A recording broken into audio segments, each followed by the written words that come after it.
Rockstar নিয়ে negative প্রচার প্রচারণা চালাইতেছে। তারা আসলে একটা মহল, তারা কখনো সাকিব খানের ভালো চায় না। আমরা কোনো বাচ্চা প্রমাণকে টাইম দেয় না, পুরাই ফাড়ালাইছে। ইয়া হাবিবি কাইফা আলুকা আনতা কাইফা আলুকা, awesome amazing so beautiful so elegant just looking like a wow. কারণ বাজার হারাম ভিডিও কিছু উপস্থিত প্রমাণ আছে, এদেরকে 500-200 টাকা ধরা দিলে এরা এই সমস্ত সিনেমার বাজে কথা বলে। হাবিবি সাকিব খান, হাবিবি সাকিব খানের রকেস্টার রিলিজ দেওয়া উচিত। এই সিনেমার টিম মানে হরিণের টিমটা হলের মধ্যে রাইখাইরা এরা কি দিছে, ওই যে ফার্মের মুরগি ছাইরা দিছে। তো এরকম গাইস সাকিব খান যখন এন্ট্রিটা লই বড় ভাই, আরে মাইয়ারা যে বল সিটি মারতাছে, হাততালি মারতাছে ভাই, কোন লেভেলের ভাই। I love Meera. আরে ভাই অলরেডি সোশ্যাল মিডিয়া গরম হয়ে গেছে গা ভাই, এগুলার কোনো টাইম আছে? হ্যাঁ, দিস ইজ আগো রকস্টার সুপারস্টার ওয়ার্ল্ড ফেমাস বিখ্যাত সিঙ্গার। আমি একজনকে ভালোবাসি, মীরা নামে, অক্সিজেনে আমি না।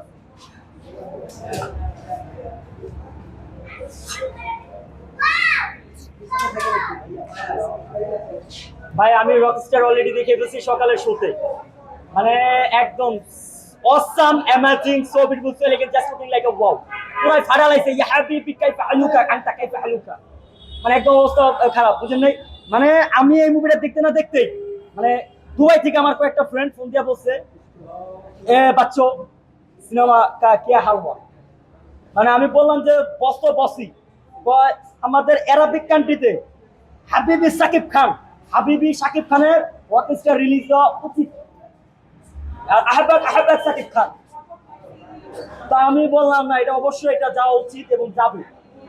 ভাই রকস্টার মানে শুধু এটা বাংলাদেশ সিনেমা না ভাই, মেকিং এত সুন্দর ভাই। আমি তো লাইফে অনেক হলিউড মুভি দেখছি না, মনে করেন টাইটানিক বলেন, আজকে টাইটানিক মুভি কত বছর আগের ভাই, হ্যাঁ 90s এর, অথচ এখনো তো একেবারে মনে হয় 2 দিন আগে বানাইছে। ঠিক এই মুভিটাও আগামী 50 বছর পরে যদি হলে ছাড়া হয়, তারপরে মনে হবে কি 3 দিন আগে সিনেমাটা বানাইছে। মানে এত ক্যামেরার কাজ ক্লিয়ার, এত সুন্দর, আর ভিজুয়াল গ্রাফিক্স ও মাথা নষ্ট করা ভাই। বলিউডে আমি 2টা মুভি দেখছিলাম, 2012 সালে আশিকি, যার ডিরেক্টর ছিল মোহিত সুরি, এবং 2025 সালে এসে দেখছি সাইয়ারা, যেটা ডিরেক্টর ছিল মোহিত সুরি। ভাই বলিউডের রোমান্টিক জগতের ডিরেক্টরের কিং যদি বলা হয়, সিনেমার কিং যদি বলা হয় রোমান্টিক সিনেমা, তাহলে মোহিত সুরির নামটা সবার আগে আসবে, যার লিস্টে অনেক অনেক অনেক রোমান্টিক সিনেমা আছে। এমনকি ইমরান হাশমিকে নিয়ে একটা মুভি বানাইছে আওয়ার আপান। তো ভাই এই আওয়ার আপান বলেন, সাইয়ারা বলেন, আশিকি বলেন, এই 3টা মুভিকে আপনি অ্যাডজাস্ট করে করেন, প্রত্যেকটা মুভির কিন্তু গান এখনো নতুন, মুভি পুরানো হতে পারে কিন্তু গান সবগুলো নতুন। আর এই রকস্টারের ক্ষেত্রে পাইছে, কিন্তু সবচেয়ে বাজে এক্সপিরিয়েন্স হচ্ছে আমার এই সিনেমার টিম। এই সিনেমার টিম মানে হরিণের টিমটা হলের মধ্যে রাইখাইরা এরা কি দিছে, ওই যে ফার্মের মুরগি ছাইরা দিছে। এরা যদি হরিণের টিমটা আগে ছাড়তো, তাহলে এতক্ষণ এই জায়গা মনে করেন ইতিহাস হয়ে যেত। এই যে দাঁড়ায় কথা বলতে, দাঁড়া কথা বলতে পারতাম না, এত পরিমাণ লোকটা বেড়ে যেত। আরে ভাই এত সুন্দর সুন্দর রোমান্টিক গান, এত সুন্দর সুন্দর কন্টেন্ট হেগলাই দেয় না ভাই, যেগুলো দরকার ছিল। মালয়েশিয়ার মতো ভাই একটা মানে বরফের দেশে, আরে ভাই এটা কি দেখলাম, সাবলের পারফরমেন্স, যে সমস্ত পোলাপানিয়া কইছিল যে সাকিব খানের সাথে সাবলের চাই না, ওই সমস্ত পোলাপানিয়া কয়েকটা আমি বললাম নেক্সট সাকিব খানের সাথে একটা না আর 50টা সিনেমার নায়িকা সাবলের নূর হোক, আমি এটা চাই। যে লেভেলে অ্যাক্টিং করতে পাই অন্য লেভেলে। আর সাবিনা নূরকে আমার কাছে মনে হচ্ছে একদম কিউট আর একদম কার্টুন টাইপের, মানে খুবই এত দেখতে জোশ লাগছে বলার বাইরে।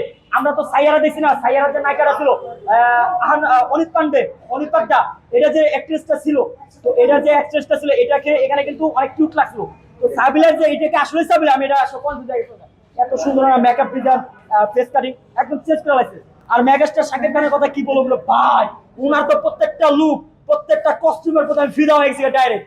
আর বস যখনই মানে এন্ট্রিটা হয় ভাই, আমরা এই সার্কেস সিনেমা দেখছি না যাওয়ার নাম তো শুনায়া বিক্রম রাথোর, তো এরকম ভাই শাকিব খান যখন এন্ট্রিটা লই বড় ভাই, আরে মাইয়ারা যে বল সিটি মারতাছে, হাততালি মারতাছে ভাই, অন্য লেভেলের ভাই। এটা আমি কি দেখলাম, মানে আমার পাশে একটা মাইয়ারাও মানে কয়েকটা লাফালা ভাই করতেছে, চিল্লাইতেছে, এই লেভেলের অ্যাক্টিং। আর এই সিনেমাতে সবথেকে বড় কথা হচ্ছে শাকিব খানের attitude, acting skill, expression, acting এর সবকিছুই ভাই ভালো ছিল, ওভারঅল সব ভালো ছিল। আর গান টোটাল মানে 11টা, যার মধ্যে মানে 2টা রিলিজ হয়েছে, এখনো 9টা গান বাকি আছে।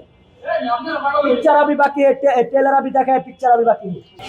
हे मीरा,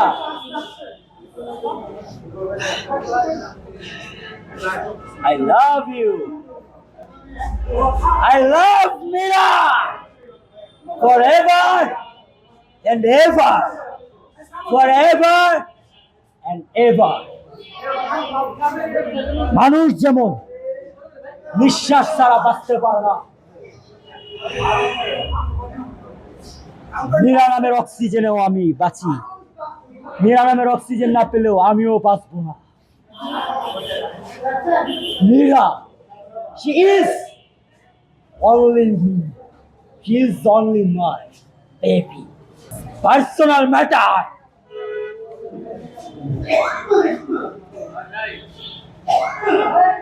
মুভির মধ্যে এমন একটা সিন ছিল ভাই, এই সিনটার কথা আমি বলে দেই। শাকিব খানের সবচাইতে মানে বেস্ট এই ফ্রেমটা ছিল মালয়েশিয়ার মতো একটা মানে বাংলো বাড়িতে, মানে উনাকে অনেকগুলো সাংবাদিক বিরক্ত করে। তো উনি দুটা কুকুর আছে না, কুকুরটা নিয়ে যে বলে এভাবে যায় ভাই, কুকুরটা সারা মাত্র অবস্থা খারাপ ভাই, সে যে মানে হাসিটা মারছে এরকম।